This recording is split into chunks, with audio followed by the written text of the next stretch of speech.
Can we make someone commit a crime with hypnosis?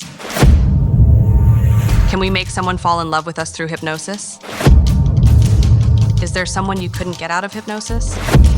I can show it to you right now, on you. Shall I do it?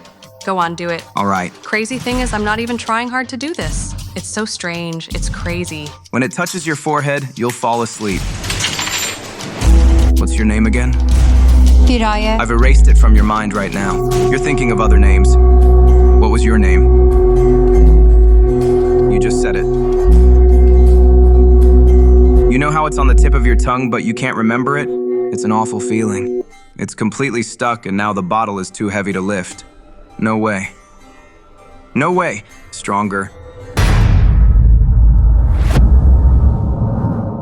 Welcome to a new episode of Can't Ask. Our guest in this episode is Korze Kochak, and he is a hypnotist. What's the longest hypnosis can affect someone? The effect of a hypnosis can last a lifetime. When we use it as hypnotherapy, we also get support from various other methods. Now, if we give you a suggestion just focused on quitting smoking, like making cigarettes nauseating to you, then cigarettes would make you feel nauseous, right? You cannot smoke it for 2-3 days. However, if those beliefs, like it helps you relax, comforts you, or has a pleasant taste, are still present in the background, then the effect of hypnosis won't last forever. In order for the belief to become stronger, there must not be another negative belief that cancels it, that negatively affects that belief, or that certain belief has to be much stronger than other beliefs. Nicotine will become so repulsive to you that it will help you overcome the withdrawal cravings. Either that's the approach, or you don't really need cigarettes. Smoking doesn't really relax you. It makes you a much more anxious person. The longer you stay away from cigarettes, the more anxious you feel. You will feel more anxious. Look, if you instill these beliefs during hypnosis, then we eliminate all the other negative beliefs. I mean the ones that undermine the suggestion that smoking is nauseating. And as a result, we will be able to achieve a lifelong effect from the hypnosis. What is it like to be in a hypnotic state? We actually experience the state of hypnosis very often, without realizing it. And we experience this state of hypnosis mostly when we are in communication with people. Every time we are persuaded while talking to our parents or friends, we are experiencing hypnosis. But there are also situations where we are very, very prone to hypnosis. There are times when we are in a hypnotic state. For example, when you are driving a car, you get distracted, don't you? When you are drifting away, you don't really notice how you get home or how you get to your destination. You lose track. Your mind goes into a different mode at that time. It switches to alpha mode. And when it switches to alpha mode, our mind actually starts thinking much more creatively and much more productively than its normal state. It is at a maximum level of focus. Some of our bodily functions slow down more than necessary, and in this state, our suggestibility increases. We are more prone to hypnosis. We don't realize it very much. Am I in hypnotic mode right now? Or am I just simply in a much more conscious state? We don't realize the difference. Even in hypnosis, this is the case. You see it when you watch people who are hypnotized. They perceive hypnosis as a reality. Nothing extraordinary is actually happening for them. For example, if we are going to trigger a hallucination, like making someone see something that isn't really there, and give a suggestion for that, we assume that what they see is not actually different from what they normally perceive. Can one hypnotize oneself? Yes, this is called self-hypnosis. In other words, it is called auto-hypnosis. But the case here is a little different. It's a bit different from the hypnosis that a hypnotist does. Because in this case, we haven't bypassed what we call the critical factor, that is, our inner security guard. When we do self-hypnosis, there are some affirmation techniques. When we meditate, we occasionally suggest these to ourselves, for example. However, there is a slightly different situation going on here. Normally, when a hypnotist attempts to hypnotize you, he uses a number of different techniques in order to deactivate that inner security guard in your mind. He misleads you, for example. He misleads you when you shake hands. Or your mind is given so many commands that you actually become unable to analyze these commands after a while due to overload of suggestion. And for that reason, the critical factor, that part that analyzes, evaluates, and rejects the data coming from outside, actually becomes inactive. For that reason, the left side of our brain, that is, the analytical part of our brain, starts to work much less. The productive part starts to work a little more actively, that is, the right side of our brain. And for this reason, you will be able to internalize them in a much more permanent and effective way than the suggestions you give to yourself. So can a person be given a skill through hypnosis that they didn't previously have, like learning a language or playing an instrument? You can't do that. That is my direct answer. but you can accelerate the learning of a skill like playing an instrument or learning a language. For example, you are going to learn a language, right?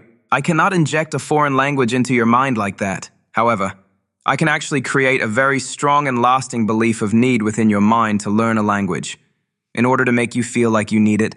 That's mostly how language learning happens anyway, without us even realizing it. Think about it. Is a baby learning Turkish, for example? No. It just feels the need to say certain words such as mom, dad, or food, right? Because of this need, they start to speak. Or you go abroad. For example, you went to Australia. You stayed there for 2 years. You were exposed to that language, English, so much. Because you have been exposed to it, after a while there is a need to express yourself. You become familiar with the language. You learn the language because of the need. You learn it more easily. Learning a skill is actually quite easy with hypnosis. I learned to play the piano, the guitar, and the violin in this way through hypnosis. So it increases the speed at which you learn a skill, but it does not directly impose the skill on you. Can we actually make someone commit a crime with hypnosis? The answer to this question is yes, but it is a very complicated issue. First of all, I have a special interest in this because I am a lawyer. I mean, when a person performs certain behaviors against their will, to what extent is this considered a crime, and can they actually be punished for that behavior? In fact, we have done a lot of research on this topic before. Thanks to some academics, they helped me in this regard. Now I can say that this is possible. It is possible to make one commit a crime. However, while committing a crime, the subconscious mind, what we call the unconscious mind, usually breaks us, stops us. However, some alternative suggestions can be given in order to prevent this breaking from happening. Let me give an example without going into too much detail. Let's take Hassan Sabah, for instance. The various techniques that he used, such as organizing people, constantly feeding them suggestions, making them capable of committing crimes and turning them into assassins, all of that is actually possible to do through hypnosis. And the hypnosis we do in this case is a little different from the normal hypnosis we do. It may require a longer process, because we change the belief piece by piece. First of all, we say that you must belong to this group. You have to join this sect, this group. Then there are some tasks to be done within this group. You have to accomplish these tasks. You have to do these tasks. When you do these tasks, this is what you will get. Then eventually, by giving some individual instructions and suggestions, it becomes quite easy to make you commit that certain crime. This is mostly possible in groups with mass hypnosis. When it is done one-on-one, the same effect is not obtained. This is also called herd psychology. Well, we have also seen videos like this. A person is hypnotized and then they suddenly start speaking Spanish. How true are these then? I can say that these are actually true in a way. Because if you have been exposed to the Spanish language before, if you have heard this language before, these data in our brains do not disappear. It doesn't disappear as long as the neurons don't die. Apart from the suggestions to make you need to learn Spanish, if you say to someone, "You will speak Spanish. You don't know Turkish anymore. You can only speak Spanish." He makes up the Spanish language he has heard before and creates a new language by making it up with what he already knows and believes that he is expressing himself. For example, there is no such language as Martian, but if I suggest to you that you can speak Martian, then you start to make up a Martian language.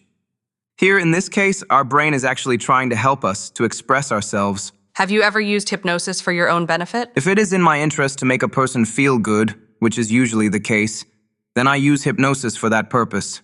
But other than that, I have never used it to override a person's will to do something that they would not normally do, and I will never use it for that purpose. That's why the boundaries or the red lines of hypnosis are very important to me. Knowing hypnosis creates an awareness in oneself. When you know hypnosis, if people try to hypnotize you, you become aware of it, and we are exposed to this quite often. I mean, someone is constantly trying to convince us, constantly. We can give various examples. People on TV, political leaders trying to inject their ideology, religious leaders trying to inject their views, your friend trying to convince you, etc. Basically, each one of them is actually using hypnosis. When we use hypnosis together with a method, of course we can reach much more precise results. But in the end, we are all exposed to hypnosis all the time. Now, when we know hypnosis, our hypnotizability decreases. Control passes to us. That's why I explain the systematics of hypnosis to people. Look, this is how hypnosis works. Your brain is in fact a superpower, and you surrender this power to others without even realizing it. Someone calls you on the phone, says, "I am a prosecutor or a police chief. Your bank is now associated with a criminal organization. Withdraw your money and bring it to me." He keeps you talking, gives you suggestions. You hear a radio in the background. Automatically, that security guard in your brain, the critical factor, it's deactivated. You withdraw your money and hand it over. So this is how you are being scammed. When hypnosis is learned for this purpose, it provides serious protection.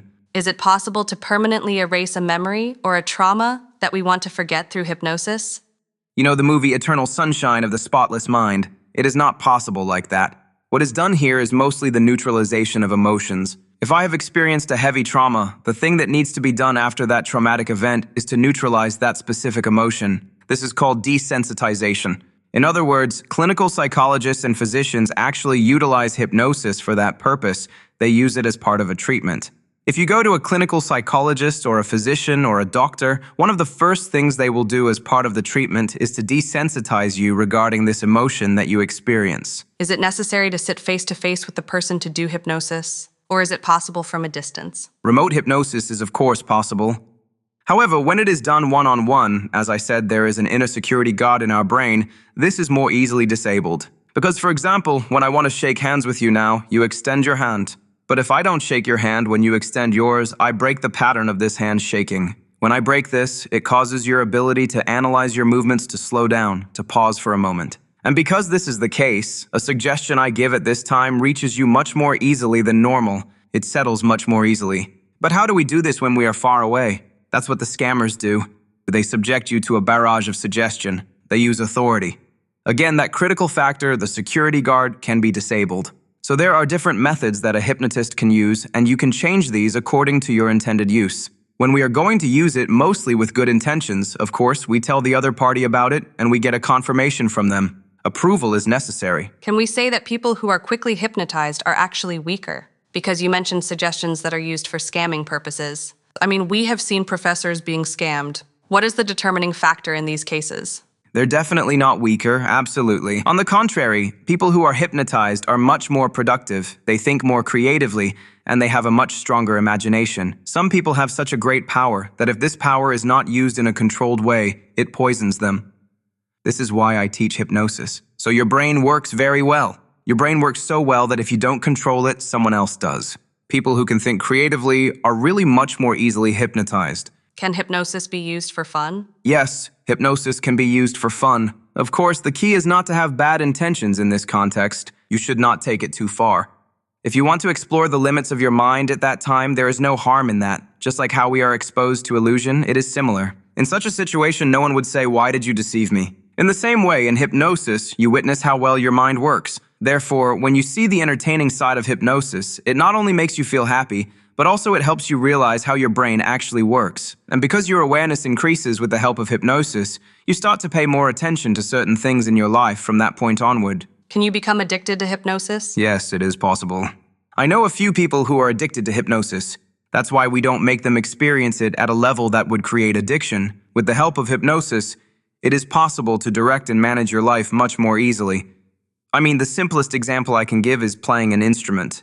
Think about it. You might spend 6 months or even a year on it, but you choose this path, this method, because your productivity increases in that state. Let's take Mozart, for example. Sadly, his life was short, but he produced so much, didn't he? Very much. He has very beautiful compositions. Mozart is one of those who used hypnosis. He used it on himself. He is one of those who used trance experiences. So we can say that it increases your productivity. It helps you live a better life, a more focused life. So it's actually quite beneficial in that respect. Are there any side effects of hypnosis? There are no side effects of hypnosis so far.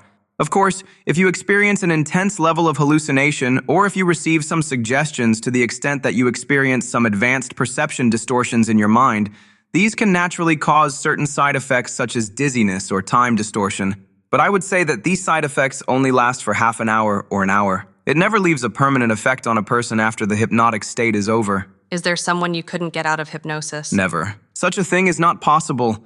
But let's say that I hypnotize you here right now and you enter a deep trance state. Your eyes are closed. Even if I die here right now, you will simply experience a sleep-like experience for 2 or 3 hours maximum. Then you will automatically open your eyes. Therefore, it is out of the question for you to stay permanently in a hypnosis state, to be completely unconscious or to faint. So even if the hypnotist faints or dies, that person will experience sleep at most. Then they will come out of this state spontaneously. For example, when a client comes to you, do you do any preliminary preparation? It is absolutely necessary to talk. Are you afraid of being hypnotized? Do you have any worries? Have you experienced hypnosis before? I usually tell them the whole hypnosis process. Soon your eyes will close, your head will fall forward, you will feel comfortable, but you will not be unconscious. Hypnosis doesn't bring you to that state just like that. They say, I give you permission. With this permission given to the hypnotist, he creates that state. But if he doesn't give that permission in the beginning, hypnosis can't happen. The permission to follow instructions is important here. I want you to follow my instructions. I can actually show you right now how you can go into a hypnotic state by simply following these instructions. Can I show it on you? Shall he do it? Okay, let's do it. Okay. Put your hands out like this. Turn your right hand over. Close your eyes. Imagine your right hand getting heavier. As your right hand gets heavier, your left hand will get lighter and higher. Your right hand gets heavier, your left hand gets lighter. Your right hand is heavier, your left hand is lighter. Just like that, continue. Are they distancing from each other now? Yes. Yes. Your right hand is heavier, your left hand is lighter. And the more you keep listening to my voice. Now, the interesting thing is that when I snap my fingers, your right hand gets heavier. It's heavier. That's right. Now you can open your eyes. Look, for example, isn't it interesting? When you snapped my arm, it You felt felt like it it was more going than to fall normal, off. didn't you? Exactly. You don't normally have a weight on your right hand. There's no balloon tied to your left wrist. But because of the way I'm suggesting it to you, it actually starts to feel real to you. And if you continue this process of making my suggestions seem real to you, then you will slowly start losing your perception of reality. And only with what I say and suggest to you can you reevaluate and reshape your own reality. You can create a new alternative reality. This is the mechanism of hypnosis. I make you feel that what I am saying is real. You feel it. You are exposed to it for a long time. And after a while, whatever you say becomes as real as if it were real. So in your mind, you think this. What this man is saying is becoming real. What this man is saying is coming true. On a subconscious level, what makes you listen to it is the reassurance. And the interesting thing is that our brain likes to get into this state of hypnosis. It enjoys being in the alpha state. It even releases dopamine. So if you stay in alpha for a long time, you feel peaceful, relaxed, happy. This is one of the reasons for meditation. It wants to maintain this state. It wants to keep it going. For example, when I give the sleep command, people's heads fall, their eyes close. I don't do it because you don't want it. After they experience this, we ask them, what did you experience? They say they want to continue to stay in that peaceful state. They don't want to leave this alpha state. So from that point of view, why do they experience this? Why do they want this to continue? Because it is enjoyable. Do you know why we do this? Because I actually teach them how to become hypnotized before they become hypnotized. When I teach them how to be hypnotized, their hypnosis time is incredibly shortened. And for this reason, the pre-talk is very important. So when the same client comes to you again years later, do your suggestions still have an effect on them? Or do you need to do this whole preparation process again? There is a term, post-hypnotic suggestion. During hypnosis, if I tell you that whenever you hear the word pen from me during your life, you will enter hypnosis again as you are now. This is post-hypnotic suggestion. That is, suggestions that can continue to be active after hypnosis. If I give you such a suggestion, if you do not forget my voice for the rest of your life, if you do not forget my existence, when I call you years later and say I am Korze Kochak and say pen, you go into a hypnotic state. Post-hypnotic suggestion is also possible. There is no need to apply hypnosis over and over again, which is what many therapists, those who will use it clinically for therapy purposes, do in order not to waste time in their second and third sessions. During our hypnosis sessions, whenever I say this word, you will be hypnotized. Do not feel fear at this point. I don't even do it most of the time, but it is done. There are even some people who consider it like some sort of a seal. Of course, this is a more spiritual approach. Can we make someone fall in love with us through hypnosis? Yes, we can. But again, it is valid during the hypnotic state. So let me put it this way. I think hypnosis is already present in all kinds of love. In a hypnotic state, it's possible to create feelings of love that wouldn't normally make sense. I mean, if you search on YouTube like hypnosis in love, you can actually see that they hypnotize a passerby for a short time and make them feel passion and love for someone they don't even know. But this hypnotic state lasts for 2 to 3 hours and then fades away. But I think that love in itself, as a concept, is actually one of the permanent hypnosis states, so we hypnotize each other. Are there types of hypnosis? I mean, I want to come to this. Is every type of hypnosis suitable for everyone? No, we don't apply the same technique to everyone. That's why the techniques are so different and varied. For example, if you are going to apply it to an audience, you choose a different method. If you are going to apply it to a group of 4 or 5 people, you choose a different method of hypnosis. Or there can also be some people who are more analytical thinking. They can be more critical and judgmental, for instance. In that case, we choose a different technique for those people. But if they are a dreamer, if they have an active imagination, we choose a different method for them. The variety here depends on the person and mostly on the number of people. Can I show you something else? Something very simple. Do your hand like this. Do it like this. Do it like this. Yes. So look at the emptiness. There are magnets in your fingers, attracting each other. Your fingers are getting closer. It's pulling closer and closer. The magnets are stronger now. It's getting tighter. It's getting closer. No matter how much you resist, it's getting closer, right? It's stronger. And for that, crazy thing is I'm not even trying hard to do this. It's very strange. So crazy. Yes, look, right now your fingers, for example, are slowly contracting more and more strongly. Stronger. They're sticking together now. Your fingers are freezing and locking. You can feel the tension in your Yes, I fingers, do. right? Exactly. And stronger. Stronger. Now you can release it. Release it. See, what I'm doing here is, do you know how I make this thing? First of all, your imagination is very active. Since I have analyzed this, I choose this technique for you. I tell you to do it like this. You do this. I tell you to do this, you do this. I say do this and you do that. And then I say do this. You do this too. Then you will feel that there is a magnet in your fingers according to my suggestion. This is called yes set. I asked you to do one thing. You said yes. I said something else. You said yes. Then you will say yes to the next one. Basically, you say yes, yes, yes, yes. And when I say yes with that suggestion that I really want to get feedback from, hypnosis starts. Korzai Kochak was our guest in this episode of Can't Ask. If there are different guests you would like to see, questions you would like to ask, please don't forget to write in the comments and turn on your notifications to be informed about our new videos. See you in the next episode. Goodbye.